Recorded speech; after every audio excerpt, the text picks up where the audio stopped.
Hello everyone, and welcome to the History of Byzantium, episode 142, Brave in Danger. Last time, we discussed the first year of the reign of the Emperor John Tzimiskes. Having murdered Nicephorus Phokas, John would have been expecting a difficult first year in office. His worst-case scenario would have been civil war breaking out at the same time as a foreign invasion.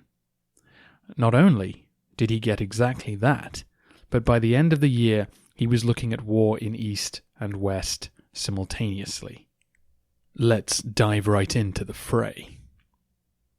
To combat the Rus' incursions into Thrace, John had sent his closest ally, Bardas Skleros, with about 10,000 men. While they were engaged in battle, messengers arrived at the capital with the news that Bardas Phokas had escaped his house arrest and had been proclaimed emperor. Civil wars always take precedence for Roman emperors over foreign invasion. Why? Because a Vasilevs could be confident that an enemy siege will be wholeheartedly resisted by the people of Constantinople. But when it's one of their own at the gates, who knows who you can trust? So Tzimiskes recalled Skleros and his army, leaving Thrace undefended. Fortunately for the Romans, the Rus did not march on the capital. Unfortunately for the civilians of the area, they did continue raiding the countryside before heading home. Bardas Phokas was the son of Leo Phokas. He'd been named after his grandfather, the famous general, and was obviously the nephew of the late emperor Nicephorus. He was serving as a commander on the Eastern Front when John took power, and was held on an estate in the Armenia Khan for the first half of 970. Last episode I said that the Byzantine army largely accepted John's usurpation, and that's true. The major concentration of troops were on the borders, Melitene, Tarsus, Antioch, and so on. None of those units rose against Tzimiskes. However, behind them there were soldiers garrisoning other towns and strongpoints, and of course the reservoir of inactive or retired theme soldiers. Naturally, within the Phokas heartlands of Cappadocia, there was resistance. But without an actual Phokas to rally behind, there would be no revolt. So a group of officers and relatives of Bardas saddled up, rode north to Amasia, and broke him out of his incarceration. They then travelled south, spreading news of the rebellion, and when Bardas reached Caesarea, where Nicephorus had been hailed as emperor 7 years earlier, he received the same honour. Men flocked to the Phokas banner, and once a few thousand had come together, Bardas marched them straight toward Constantinople. As news of these sensational events made their way across the empire, they reached the receptive ears of Bardas's father and brother on the island of Lesbos. Leo saw the opportunity immediately. The two of them could steal a boat and reach the European shore. Then he could make contact with the theme armies there and rally them to his banner. Surrounded by armies in east and west, Tzimiskes would be forced to flee, and the Phokas family would return to power. But even as this vision glimmered before the Phokads, it was being snuffed out. Imperial agents caught Leo and his son trying to escape and sentenced them to death. Meanwhile, Bardas's army came face to face with Skleros at Dorylaeum, the nearest army mustering ground to the Bosphorus. The magnate families had all intermarried, so Skleros' brother was married to Phokas' sister. Skleros played on this and begged the rebel to engage in diplomacy before doing anything foolish. Phokas agreed, and the two camps exchanged letters. But when it became clear that Phokas wouldn't stand down, Skleros sent men dressed as beggars into his camp. These agents spread the word that there were big rewards waiting for anyone who switched to the emperor's side. A trickle became a stream, and soon Bardas Phokas was fleeing east, his rebellion having melted away. Skleros gave chase, trapped him in a fortress, and negotiated his surrender. Tzimiskes' kindness to the family he'd overthrown was overwhelming. Bardas was forced to join the priesthood and exiled to live on the island of Chios, but was otherwise left unharmed and allowed to take his wife and child with him. Meanwhile, the emperor also commuted the death sentence of Leo and his other son, leaving them unharmed too, an extraordinary act of leniency in keeping with Tzimiskes' generous nature. This rebellion might seem pretty typical. Emperor is overthrown and his family fight to retake the capital. But Nicephorus was not actually the legitimate Vasilevs, nor did his family carry any imperial titles. They had no particular right to rule, given the Macedonian house was still resident in the palace. Antony Caldelis argues that this was actually the first time that a relative of the emperor's claimed the throne through a sense of family entitlement. In other words, the magnate clan of the Phokads were trying to ensure their continued dominance of the state, rather than pushing a dynastic claim as such. Magnates and their status will be an end-of-the-century topic. In response to the civil war and talk of legitimacy, John decided to remarry. Like Nicephorus before him, John was a widower, leaving him open to marry a Macedonian bride. The woman chosen was Theodora, a daughter of Constantine VII, one of the sisters of Romanus II, who was packed off to a nunnery when he became emperor. Theodora would have been about 25. John was 45. The wedding was popular with the people of the capital, and Tzimiskes made it clear that if any children were conceived, they would rank below the Macedonian princes. Also, like Nicephorus, John had no surviving offspring from his first marriage. Once the celebrations were over, Tzimiskes was totally focused on the Balkans. He spent the winter drilling his troops relentlessly in preparation for a full campaign in Bulgaria. He actually created a new elite cavalry corps to serve alongside him, which he named the Immortals. His plan was to march north into Bulgaria and to eject the Rus from their new home.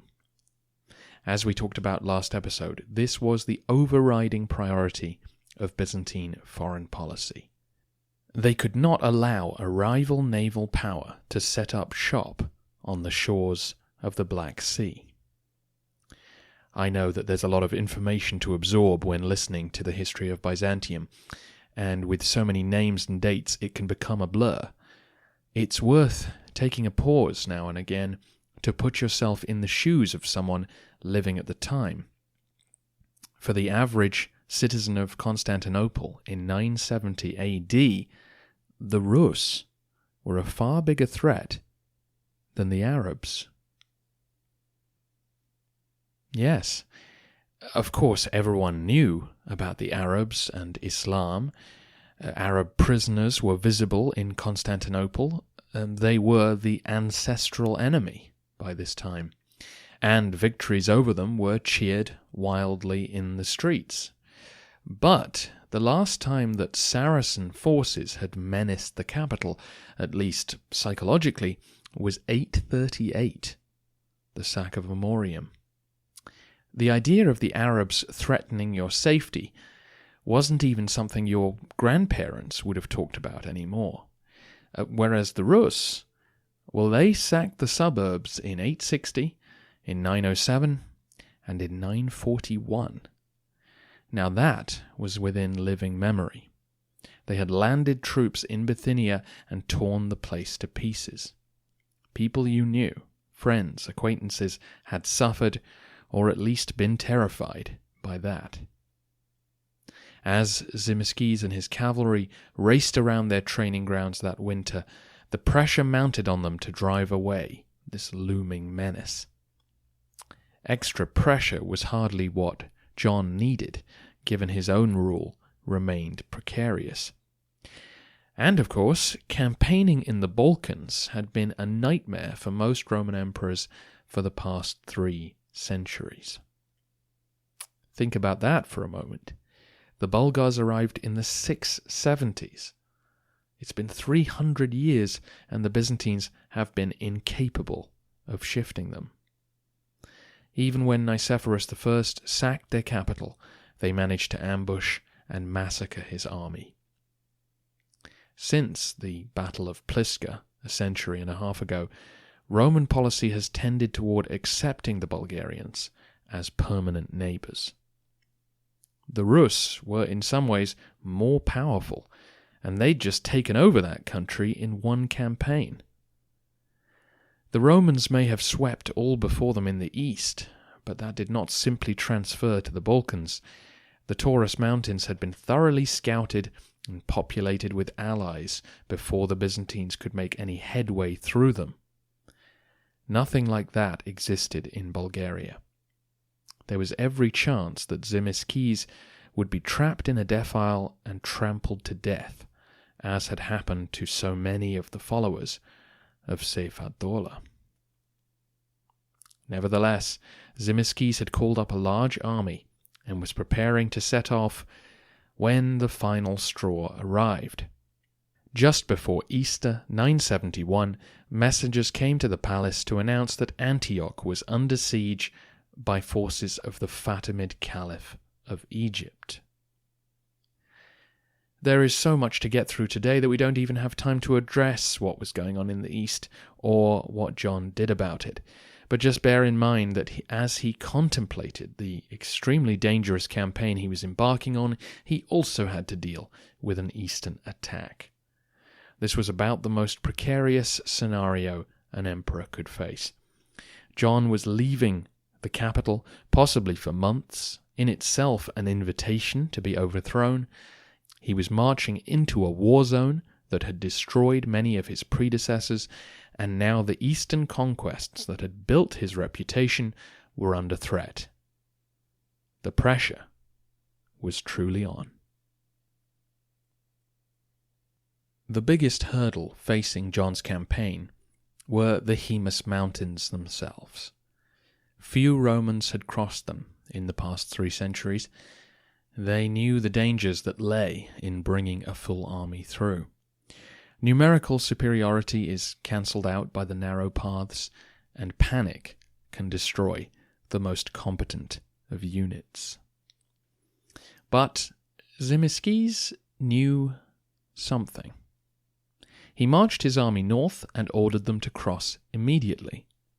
As scouts nervously made their way through the rocks, they were surprised to find no paths were blocked off. No enemy patrols were visible. The mountains seemed to be unguarded. The 20,000-strong army made its way safely through the passes and began the march towards Preslav. In many ways, this moment was the key to the whole war.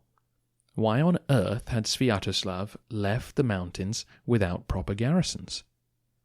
This had been the key to Bulgarian strategy for their entire existence.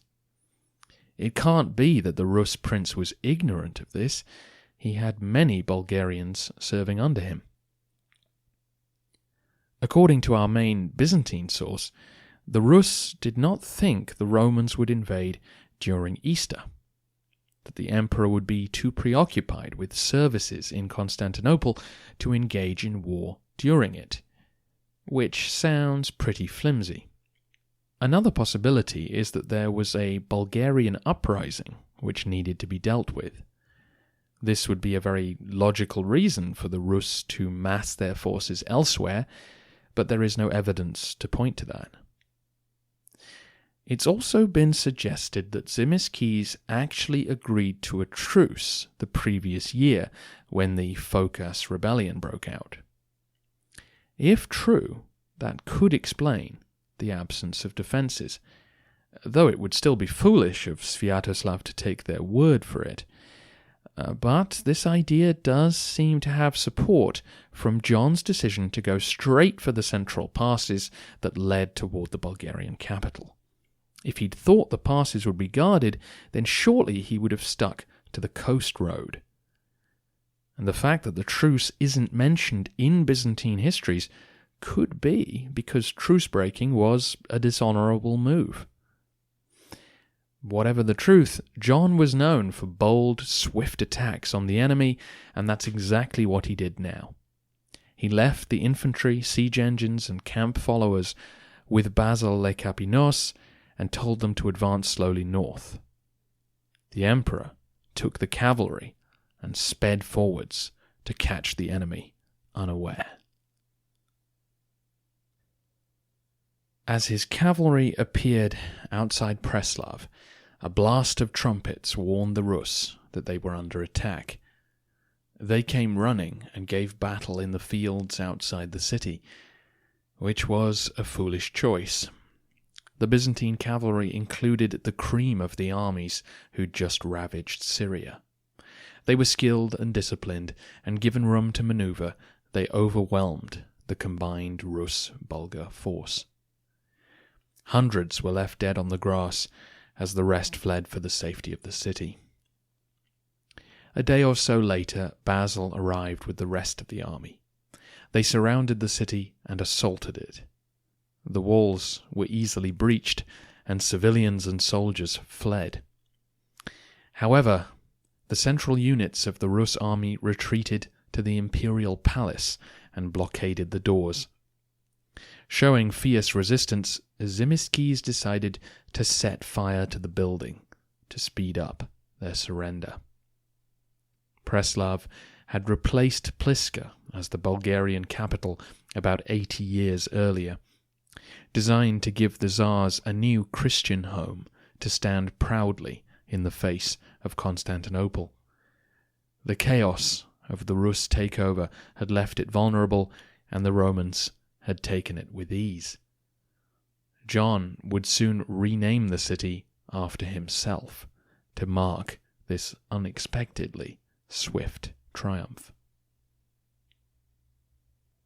Amongst those who surrendered was Boris, the Tsar, son of Peter, son of Simeon. He had spent some time in Constantinople as a hostage before he inherited the throne. He knew the Byzantines, and at this point was probably glad to see them. John treated him with honour as a fellow Christian monarch, and may have indicated that his intention was to drive out the Rus and put Boris back on the throne. The capture of Preslav changed the mood inside Bulgaria. As hated as the Romans were, many Bulgarians began defecting to them as Tzimiskes celebrated Easter in his new surroundings. More would follow as he marched north. Sviatoslav was holed up inside the fortress of Dristra on the Danube. You can see it on the map I've posted for this episode. This was the furthest north a Roman army had been in 3 centuries. Naturally, John was concerned about security and his supply lines. Various key forts surrendered or were taken en route, and the imperial fleet was sailing in support, 300 ships apparently, packed with supplies and reinforcements, and they were making their way to the mouth of the Danube as John reached Drystra. John had staked everything on this. He had to destroy the Rus position and return home victorious. Our sources tell us that the Romans were outnumbered by the Rus force waiting for them on the river, but this clearly isn't true. Sviatoslav never came out very far from his fortifications, and Tzimiskes would hardly have travelled hundreds of miles from his home to take on a fight he could easily lose. It's doubtful that the Rus could afford all the mercenaries who they'd hired for the initial invasion of Bulgaria. Most likely they were down to a corps of 10 to 15,000 men, and the vast majority of them were infantry. The Rus were tough foot soldiers, ferocious and determined with sword and large shield. But they lacked the heavy armor of the Romans, the discipline and training, and, of course, the cataphracts. As the Romans approached Drystra, Sviatoslav became paranoid about the loyalty of the Bulgarian nobles serving alongside him. Allegedly, he massacred a few hundred of them for fear of a fifth column. He then took his forces out of the gates and arrayed them in a long line to face the Romans. Tzimiskes hoped to win a swift victory and so agreed to battle immediately. He split his army into 3 divisions. His infantry took the centre, with cataphracts on each wing. At midday, the two sides made contact. According to our eyewitness, the Romans did break through the Rus shield wall on several occasions, but the Rus were always able to retreat and reform their line. By mid-afternoon, stalemate had set in, and John ordered the cataphracts to charge. Their silent, deadly canter had the desired effect. They shattered the enemy wings, and the Rus broke and fled. Many were cut down as they rushed through the gates of Drystra, but most got home safely, and the doors were shut on the advancing Byzantines. Though the Romans were victorious, they were now looking at a prolonged siege, deep in enemy territory. The fleet made their way up the river and dropped anchor nearby. They would keep up a continuous patrol, trying to stop the Rus escaping or being reinforced. John ordered a full military camp to be constructed nearby, which would be his home for the next 3 months. During that time, his siege engines bombarded the enemy, but this did little to change the situation, and attempts to scale the walls were rebuffed. The Rus did make sorties, but they were also unsuccessful. Even when they could push the Roman infantry back, they were always faced with cavalry that they couldn't match. As the weeks passed, the Rus became increasingly desperate. A group of men decided to run the naval blockade and took small boats out on a dark night in search of food. Not only did they succeed, but on their way home they ran into some Romans watering their horses by the river. They fell on them and raced back to Drystra, excited with tales of their small victory. John was furious and yelled at his naval officers about the importance of constant vigilance. Sviatoslav seized on this morale boost to make a last stand. It was now July 971, and the Rus marched out in force for one final battle. This time, though, they lined up right outside their fortifications. John remained determined to break them in combat rather than continue the siege, and so marched his army out to meet them. However, by remaining in front of the walls, the Rus had found a way to negate the cavalry. There just wasn't room for the horses to maneuver, and so close to the river the ground was boggy, making riding even harder.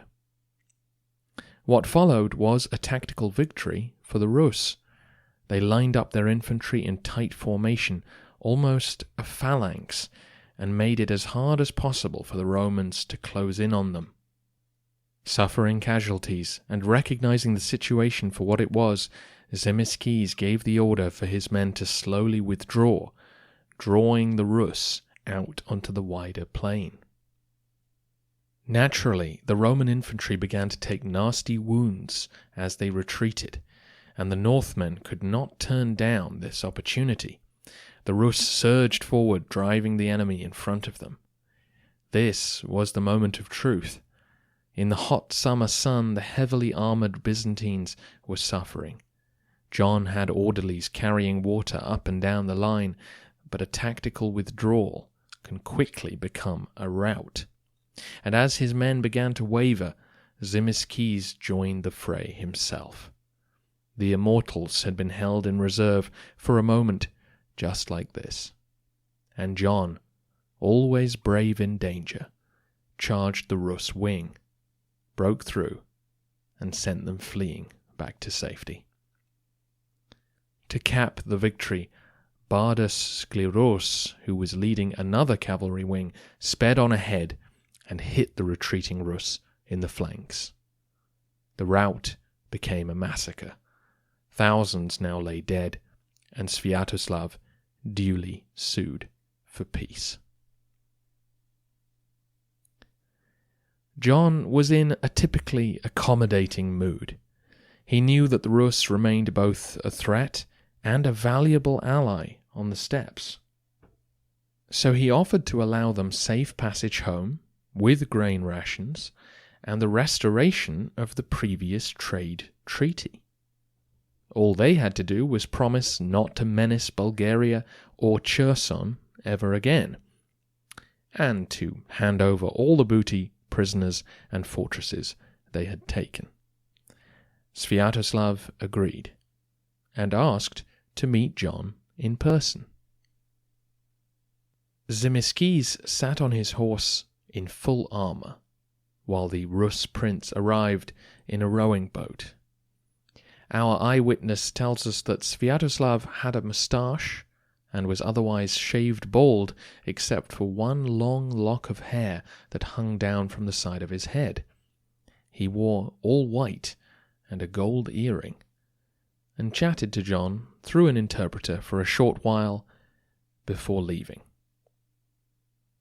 This was a supreme victory for the Romans. It was different from their success in the east. In many ways, it was easier. They were never tested by horse archers, heavy cavalry, or the heat of the Middle Eastern sun. But they were logistically much more stretched. They did not have a series of carefully scouted fortresses and passes under their control. The situation was far more variable, and therefore the possibilities for disaster were harder to determine. But Tzimiskes had succeeded. I don't even have time today to talk about the extent of his triumph, but needless to say, John had a reputation for darting into danger in the hopes of securing exciting success, and once again, fortune had favoured the bold. To be fair to Sviatoslav, he had been equally bold. The attempt to move his entire realm hundreds of miles was the work of a visionary.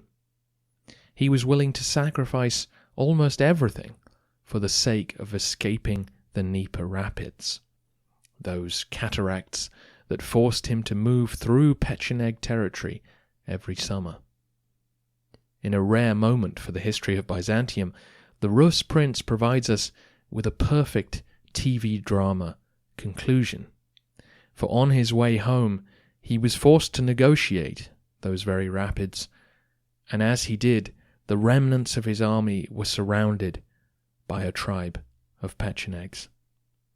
Negotiations failed, and the Rus attempted to break through the blockade, In the pitched battle that followed, the Northmen were massacred, and Sviatoslav was amongst the dead. In death, his point was proven beyond doubt, but his people would naturally conclude that travelling west was not worth attempting again. Next time, John has to deal with the Eastern invasion and another Phokas uprising, as well as the question of what to do with Bulgaria.